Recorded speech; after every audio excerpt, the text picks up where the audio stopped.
Hi, welcome to another knowledge lesson. We are going to take a little break in this lesson and review some of the things that we've learned and take a little quiz to see how well we remember. We've been talking about the War of 1812. Remember, the War of 1812 happened after the Revolutionary War, where America gained independence from Great Britain. After the Revolutionary War, our very first president was George Washington. After George Washington, we had John Adams, Thomas Jefferson, and eventually James Madison. James Madison was our fourth president, and he was president during the War of 1812. James Madison wasn't sure whether or not he wanted to go to war with Great Britain, and a lot of the citizens of America were divided about whether or not they thought we should go to war. Remember, the people that wanted to go to war with Great Britain were called war hawks.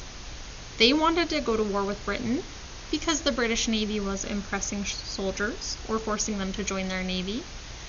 The British and the French were both blockading U.S. ports, making it very difficult for U.S. to trade, which it depended on. The British were also stealing cargo from American ships. The war hawks wanted to prove that America was a strong nation and that we could go to war and win. They knew that Great Britain was fighting with France at the time, and they thought it would give us an advantage because their attention would be split between us and the French. They were upset about an attack on a ship called the USS Chesapeake, and they were upset that the British were arming Native Americans who were fighting against settlers in the West. Some people did not want to go to war. Most of those people were merchants who depended on trade. And remember, we had just ended the Revolutionary War. We had just gotten out of the Revolutionary War, and they didn't want to enter another war again so soon. They also knew that that war would impact trade and hurt the trade with the U.S. And they depended on trade for their livelihood, so they didn't want to go to war because of that. They also wanted to maintain a good relationship with both Great Britain and with France.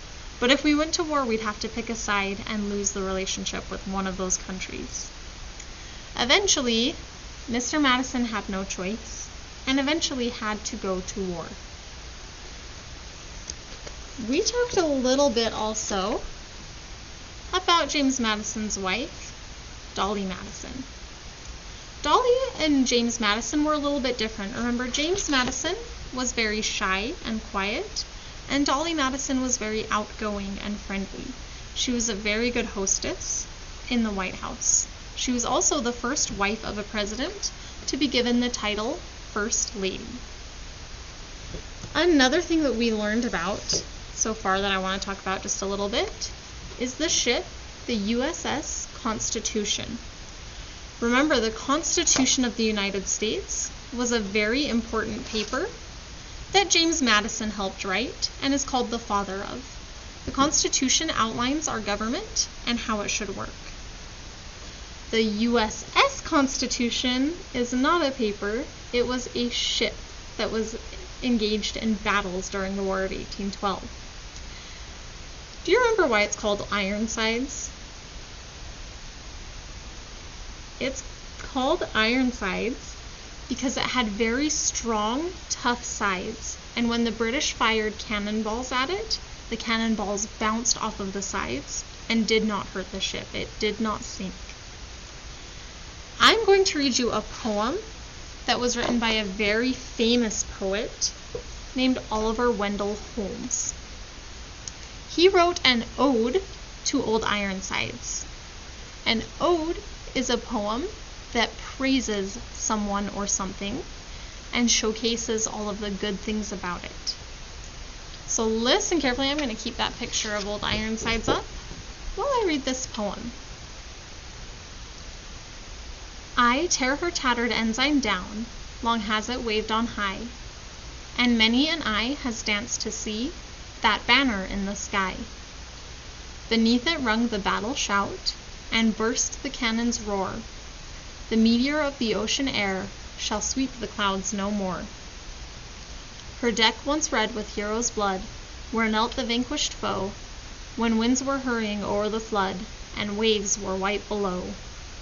No more shall feel the victor's tread, or know the conquered knee. The harpies of the shore shall pluck the eagle of the sea. Or better that her shattered hulk should sink beneath the wave. Her thunder shook the mighty deep, and there should be her grave. Nail to the mast her holy flag, set every thread-bell sail, and give to her the god of storms, the lightning and the gale. So this poem, at the time when it was written, the USS Constitution was going to be destroyed. They were going to take it apart and into pieces and sell the pieces because they didn't have any use for it anymore. That's why this poem talks a lot about the ship being destroyed and going to a grave, because they thought it was going to be the end of the ship. Eventually, though, they decided to keep the ship, to save it, and it is still standing today. Today you can still go visit it in Boston. Alright, my friends, go ahead and open up the PDF that is attached to this assignment. We're going to take a quick quiz to see how well we remember everything that we've learned about the War of 1812 so far. On that PDF, there is a page that has thumbs ups and thumbs downs on it. We've taken a lot of quizzes like this. I'm going to make a statement about things or events in the War of 1812. If my statement is correct, I want you to circle or fill in the thumbs up. If my statement is not true or incorrect, I want you to circle or fill in the thumbs down. Remember, there should only be one filled in or circled on each number, just a thumbs up or a thumbs down. If you need to pause in between questions to finish answering, that's fine. If you need to go back and re-watch certain questions or sections, that's all right too. All right. Number 1. The War of 1812 happened after the Revolutionary War.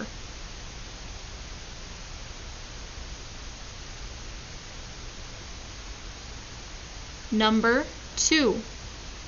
The War of 1812 took place between France and the United States.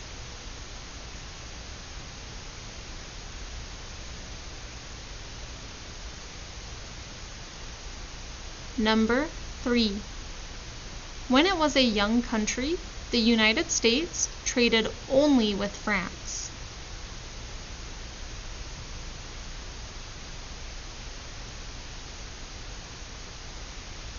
Number 4. The British blockaded U.S. ports.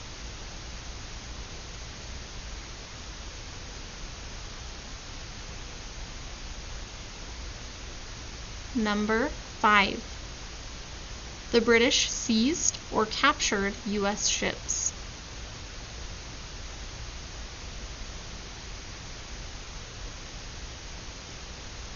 Number 6. The British forced some U.S. sailors to be part of the British Navy.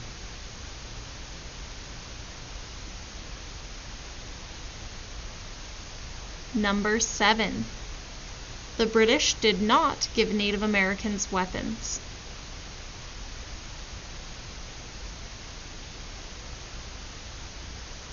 Number 8. George Washington was the President of the United States when the War of 1812 began.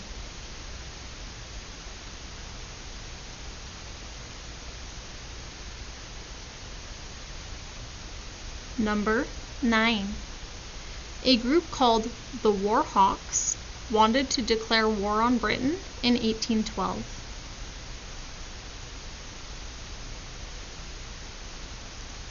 And number 10. Cannonballs smashed and sank the USS Constitution.